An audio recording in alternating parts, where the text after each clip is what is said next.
itu kok orangnya banyak banget terus gak habis-habis gitu ya, terus anaknya banyak banget grendel gitu, apa nggak pernah pasang KB gitu ya. Bu, cari aku ki ya tahu diri, sudah nggak punya rumah, sudah nggak punya pekerjaan, hanya bikin beban di negara-negara lain, tapi anaknya banyak banget.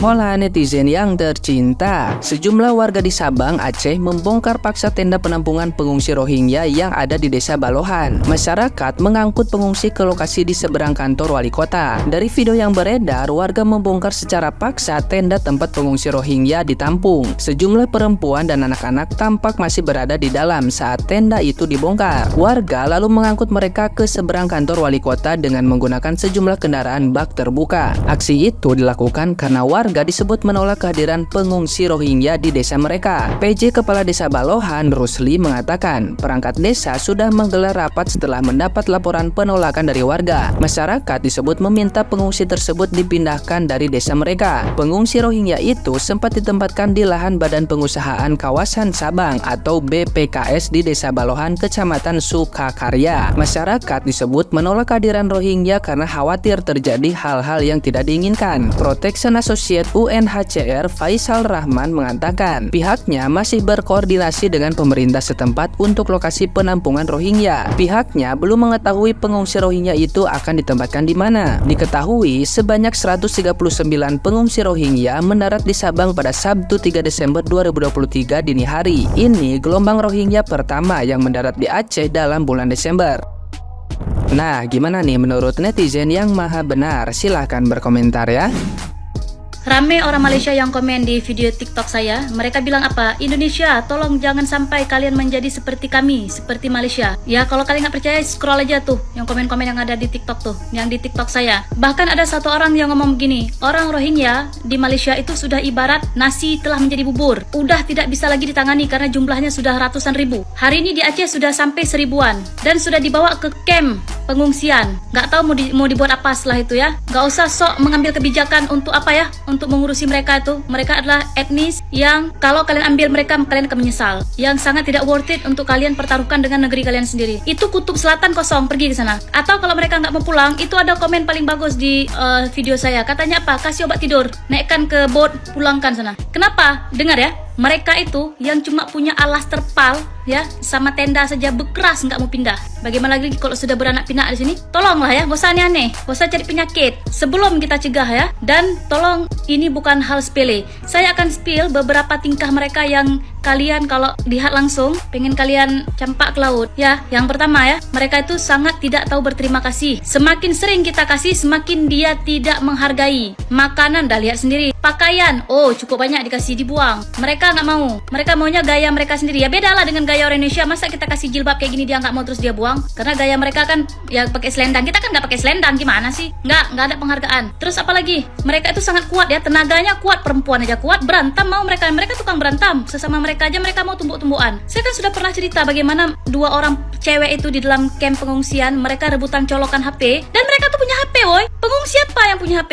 Pikirlah sendiri. Mereka tuh punya HP ya, dan mereka rebutan colokan dan mereka berantem gara-gara colokan HP. Kemudian mereka berantem berdua dengan apa? Jambak-jambaan. Nah, satu orang cewek itu terjambak rambut dia, woy, tercabut rambut dia segenggam. Itu berdua dia berantem. Gimana lagi dengan orang kita? Kalian pikir dia takut sama orang kita? Nggak takut dia. Karena dia itu ada yang melindungi. Tahulah siapa yang melindungi dia tuh ya. Seluruh dunia nih memegang kartu itu. Maka sangat dipertanyakan tentang laut kita di Aceh nih. Udah macam jalan tol, mulus sekali sampainya, bergelombang-gelombang. Gelombang pertama, gelombang kedua meribek kadru. Udah ribuan orang sampai ke sini. Itu laut gimana lu? Kosong melempung bagaimana? Kalau memang nggak senang dibilang kayak gitu, kok bisa orang masuk kayak gitu pula? Nggak ada yang jaga apa laut tuh? Itu negara kalau lautnya nggak ada yang jaga kan mengerikan namanya. Siapa-siapa bisa datang. Ini udah terbukti ya. Dan nggak ada orang yang namanya terdampar bolak-balik asli dia aja yang terdampar. Terdampar apa? Terdamparnya asli satu tujuan aja di Aceh aja. Udah sampai di Aceh menyebar ke mana-mana. Tuh di Riau udah banyak orang tuh di situ. Watak mereka tuh ya sangat keras dan tidak tahu berterima kasih nih. Saya kasih tahu ya. Kalau sudah mereka duduk dalam camp tuh, apapun yang kita perintahkan nggak mau bangun dia. Kok dia mau lagi golek-golek ya tiduran, kita panggil nggak mau, dia pura-pura budak dia tutup kuping, pakai selimut dia tidur, woi. Kayak gitulah nanti kalau dia udah duduk di Indonesia, terutama di Aceh ini kan, kalau kita usir udah nggak bisa lagi. Yang di dalam camp tuh aja, yang di Sabang duduk di dalam tenda aja dia nggak mau pindah sampai ditarik sama ibu-ibu tuh. Gini, kalau kalian mau cepat mereka tuh lenyap kan pakai mobil beko kalian sawok, hai. Lian pi aja ke sana, udah aku bilang ke Kutub Selatan sana kosong. Hah? Gak usah sibuk pergi ke negara orang yang udah semak dan rame. Indonesia nih negara nomor 4 terpadat penduduknya di dunia. Yang miskin berserak, tambah lagi engkau. Kalau akhlak kau tadi baik, entah juga. Udah tak baik, udahlah, gak usah banyak tingkah. Gak usah sok-sok bawa-bawa nama-nama agama. Ika memanotan, metemayangkan. Gak usah lah, aku udah paling tahu watak kalian dalam camp tuh. Jadi gimana ya? Jangan cari penyakit, please. Usir. Gue lihat-lihat pengungsi Rohingya yang terdampar di Aceh tuh makin lama makin gitu. Bukannya kenapa-kenapa. Banyak orang yang bilang nih akhir-akhir ini kalau kita terlalu baik nih sama si pengungsi Rohingya, lama-lama takutnya Indonesia bakalan jadi Palestina kedua. Itu juga yang gue takutin. Karena itu pengungsi-pengungsinya udah di luar Nurul dan gak habis fikri gitu. Kenapa sampai kayak begitu kelakuan-kelakuannya? Mungkin gak perlu gue jelasin secara detail kelakuan-kelakuan pengungsi Rohingya yang terdampar di Aceh seperti apa. Kalian juga udah banyak banget berseliweran. Tapi mungkin gue di sini pengen nge-highlight ke pemerintah yang memang menangani ini. Gue bukannya mengajak untuk tidak berbuat baik sama pengungsi Rohingya, tapi kalau kayak begitu kelakuannya, gue takutnya ini malah mengancam kesejahteraan warga sendiri. Bahkan itu tuh ada organisasi yang memang mendatangkan pengungsi-pengungsi itu. Jadi bukan purely terdampar ya guys, bukan terdampar, tapi itu memang didatengin sama si organisasi ini. Terus gue tadi lihat salah satu postingan juga dari akun organisasi ini. Mereka berharap pemerintah Indonesia tuh bisa memberikan tanah bangunan rumah kepada orang-orang Rohingya yang terdampar di Indonesia. Ya bukan apa-apa sih, gue bukannya nggak mau berbuat baik gitu sebagai warga Indonesia, tapi gue agak takut aja gitu ini jadi Palestina kedua yang dibajak sama Israel gitu guys.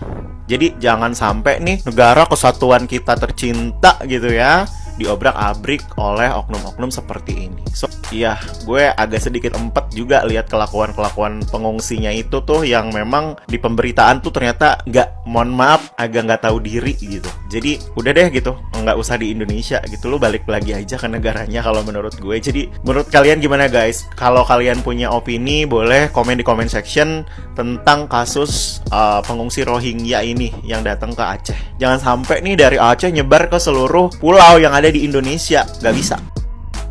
Ya kas daerah itu kan untuk nolong orang susah, tapi pribumi kita semua ini kan bayar pajak agar orang susah itu ditolong, bukan kita nolong pengungsi supaya mereka itu enak-enak makan gratis bertahun-tahun, dikasih fried chicken, dikasih opor ayam, capcay, ada coffee break juga kan, ada wafernya rasa coklat yang lumer, ada es koteng, mungkin juga ada jahe ya sebelum tidur ya, jahe panas supaya mereka bisa tidur nyenyak. Enak banget. Mereka stay di sini sebagai negara transit bertahun-tahun sampai mereka nanti dipanggil untuk berangkat ke Australia, ke Kanada, ke Amerika, New Zealand, jalan-jalan lagi. Di sana dikasih juga rumah gratis, dikasih makan gratis, digaji, bahkan dikasih pekerjaan. Tapi yang dipilih adalah orang-orang yang bagus, yang terpilih. Makanya mereka menunggu giliran, menunggu 5-10 tahun. Sebenarnya mereka itu cari orang bagus saja, keluarga yang sehat, yang pintar, baru diberangkatkan ke negara-negara tersebut. Karena di sana juga mereka nggak mau tampung orang sampah. Nah akhirnya yang sampah-sampah tinggal di sini sampai modar. Nah kenapa Indonesia jadi negara transit? Gue nggak ngerti.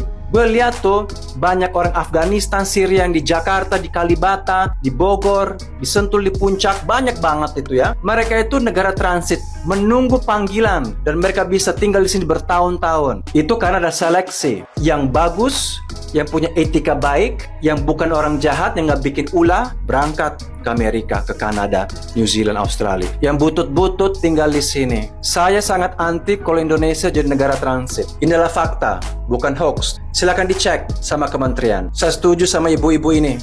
Kasihan, mereka susah dan mereka harus melihat orang lain ya diperlakukan kayak raja. No way, saya nggak setuju. Rohingya, aku heran ya, itu kok orangnya banyak banget terus gak habis-habis gitu ya, terus anaknya banyak banget ting grendel gitu, apa nggak pernah pasang KB gitu ya. Mbok cari aku ki ya tahu diri, sudah nggak punya rumah, sudah nggak punya pekerjaan, hanya bikin beban di negara-negara lain, tapi anaknya banyak banget. Cuma tanya aja kenapa penampungan di India ditinggal. Hah, kenapa? Gak ada yang ngasih makan ya? Gak ada yang ngasih duit ya? Gak ada air? Gak ada pekerjaan? Gak ada yang bikinin KTP tempat tinggal ya? Iya. Terus impiannya di Indonesia biar dapat semuanya yang gak didapat di India ya? Jangan mimpi.